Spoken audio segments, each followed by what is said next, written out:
Hi guys, welcome to my channel. My name is Pamela. I'm back again with another video on how I got to work as a nurse in Ireland, the process, how I started, and the steps basically. So I'll go through them with you. I jotted a few notes down, so don't mind if you see me looking down. So yes, please like, please share, and please subscribe to my channel. Much appreciated. So I'll get into it. The first thing you do, guys, if you want to relocate to Ireland or to UK or wherever, the most important thing is the IELTS exam, the English test.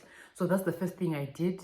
I wrote the English test and I managed to pass it at the first attempt, but with pass marks for Ireland.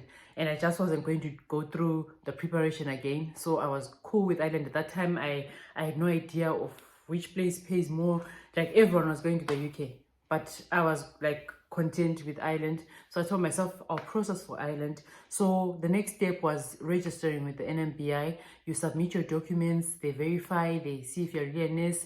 You send them verification documents from our nursing council, and then they'll give you a response which determines whether you're able to work in Ireland. So that's what we call a decision letter. So I got my decision letter at that time. It was a time when COVID had just started. It was the first COVID lockdown we're on, and I received an email. They were no longer posting at that time. They were emailing the decision letters. So I received my decision letter in the email. And guess what, guys? I wasn't one of those who, once I got my decision letter, up and looking for jobs and all. Guys, March was when I got my decision letter. December is when I started looking for a job. Just because one, I'd opened a small little business and I thought, no, I'll make it in Zim, we'll hustle till we make it, And I had a young family, busy thinking,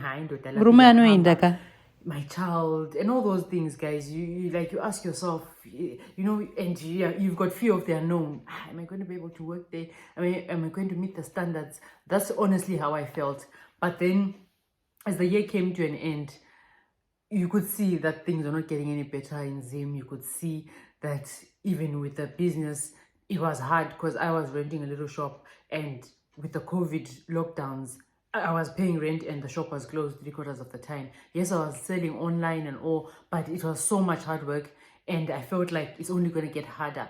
Whereas if I relocate and I work, I know that just from my salary, nursing jobs are not going to be stopped because of COVID. If anything, they needed more nurses at the time. So I definitely knew that just from my nursing job, I'm just going to get enough money to do the things that I need to do and live a comfortable life.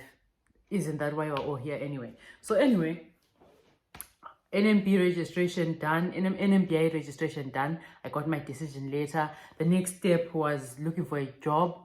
I started looking for a job beginning of December.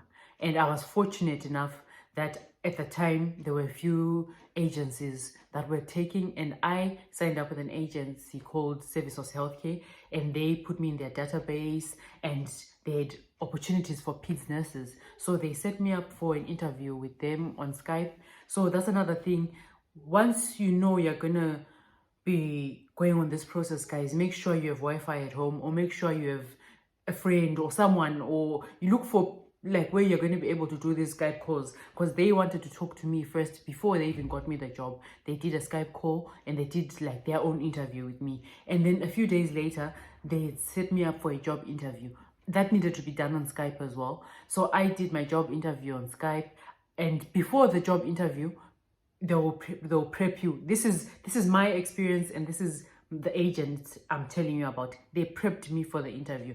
Yes, there are some other questions that you'll be asked in the interview that will be like based on your experience, or based on based on your experience. Basically, they'll give you a scenario. Okay, child, like for example, I'm a pediatric nurse. They'll tell you, okay, baby, a 3-day-old baby comes in with a high temperature and bloods are like this, and this. What do you think it is? That's not something you can be prepped on. That's something you just have to think based on experience and your knowledge. So yes, they'll prep you on the general, but then these are the things. So sometimes we may lie on our CVs and whatever and say, yes, I have PIDS experience, but they're going to ask you about, like for me, that scenario I just told you about, was the answer was neonatal sepsis. What are you going to think it is? And the first thing I said or thought or would be neonatal sepsis, and that's what it was.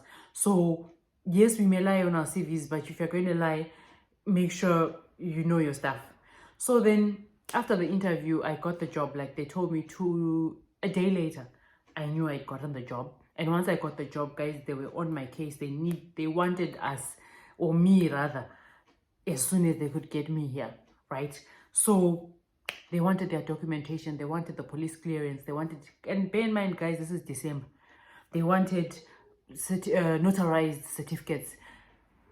The only lawyer I knew who notarized was closed. The other one I looked for or heard about was so expensive. Until you have to look for people who know people and get it done, right? So you send your documents, they want them notarized. You send your police clearances, and then once that is done, so you submit the relevant documents basically once you pass your job interview, and the next step would be applying for the Rcsi exam. So the Rcsi exam, you apply, they'll send you an invitation for the theory test and for the practical test, and then you forward that to your employer or your agent, and then they will then apply for an atypical work letter for you based on that you need to be here for that exam so that you can start working, and then you receive an atypical work letter, which you will then use to apply for your visa. And the visa process was like 3 to 4 weeks. For me, it was 3 to 4 weeks, but I'm sure it would differ with every person. If your documents are not enough, you'll have to resubmit something. So it may take longer or it may take shorter. So that's me, 3 to 4 weeks, and it was out. And then once your visa is out, you send it again to the agent, and then the agent will then give you a date, like a provisional date of work commencement. So for me, they said April. Then they said April. Then they sent me an email again, and they asked if I could come earlier, if I was flexible to come earlier, and I said it's fine. But then because of COVID, there was the 2 weeks quarantine as well. So also bear in mind that you come depending on that time that you come, but I think it's still being done up to now, and you'll be in a hotel for quarantine for 2 weeks. And once again, I didn't pay. My agent paid for everything, the Rcsi exam, the hotel quarantine. The only thing that I paid for was the flight. So then once you are given that date, you book your flight, and when you know your flight, or when you get your flight ticket, you forward it to your agent. And my agent refunded me that money, by the way. Like once I arrived here and I started working, I think 2 weeks or a month later, I was refunded the flight money as well. So honestly, there are different agencies, they've got different ways of doing things. Others will make you pay for everything, your Rcsi, your quarantine, your tickets, and then when you get here, once you start working, they'll refund you. And then mine paid for everything except for the flights, right? And for the Nmbi registration that I then did when I got here, like with the Nurses Council, that you pay for yourself.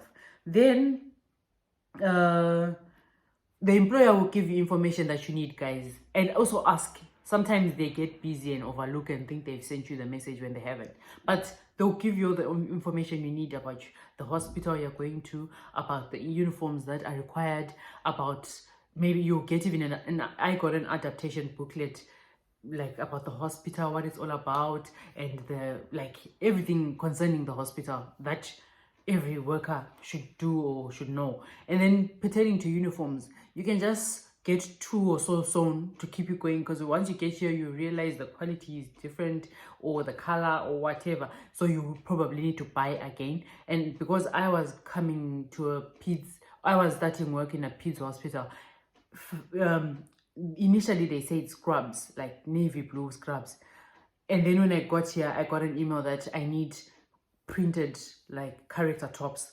And obviously, no, before I came, actually, they sent another email that I need character tops, but where was I going to get a character top in Bulawayo, in Zimbabwe?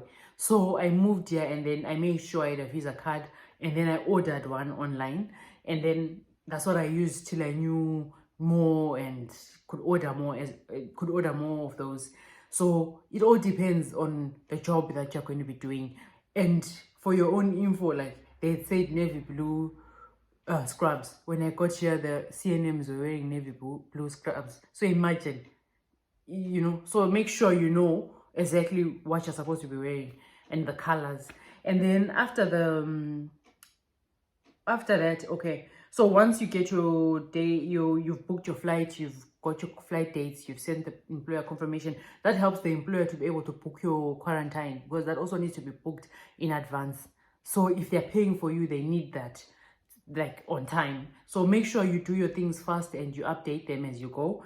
And then once you're done, prepare to leave, guys. Gather your things. Abathwala amacimbi, bethwala amacimbi, abathwala umfushwa, you know, all those things. One thing I realized is you don't need a lot of clothes. Like when people were telling me, I was thinking, these people, they think I have money, what. But guys, I had 2 big bags. I even paid extra at the airport. And I was thinking, no, maybe I'm not going to be earning for the next 3 months. So I'm just going to carry everything that I need.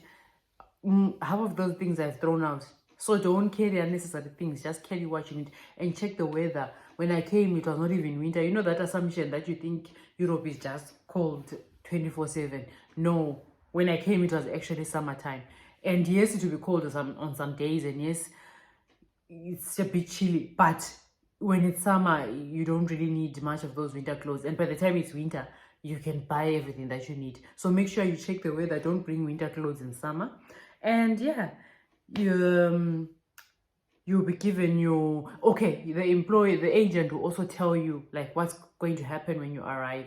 So my agent told me, okay, when you get to the airport, once you're done with your clearing and everything, there will be a state liaison officer waiting for you. So for us, they'll be like, army guys, and then they check your documentation and they put you in a bus, and they know, okay, this crew is going to this hotel for quarantine. You may not be under the same, it's like just like a whole lot of you. Others are family visits or whatever. You're all, like all walks of life.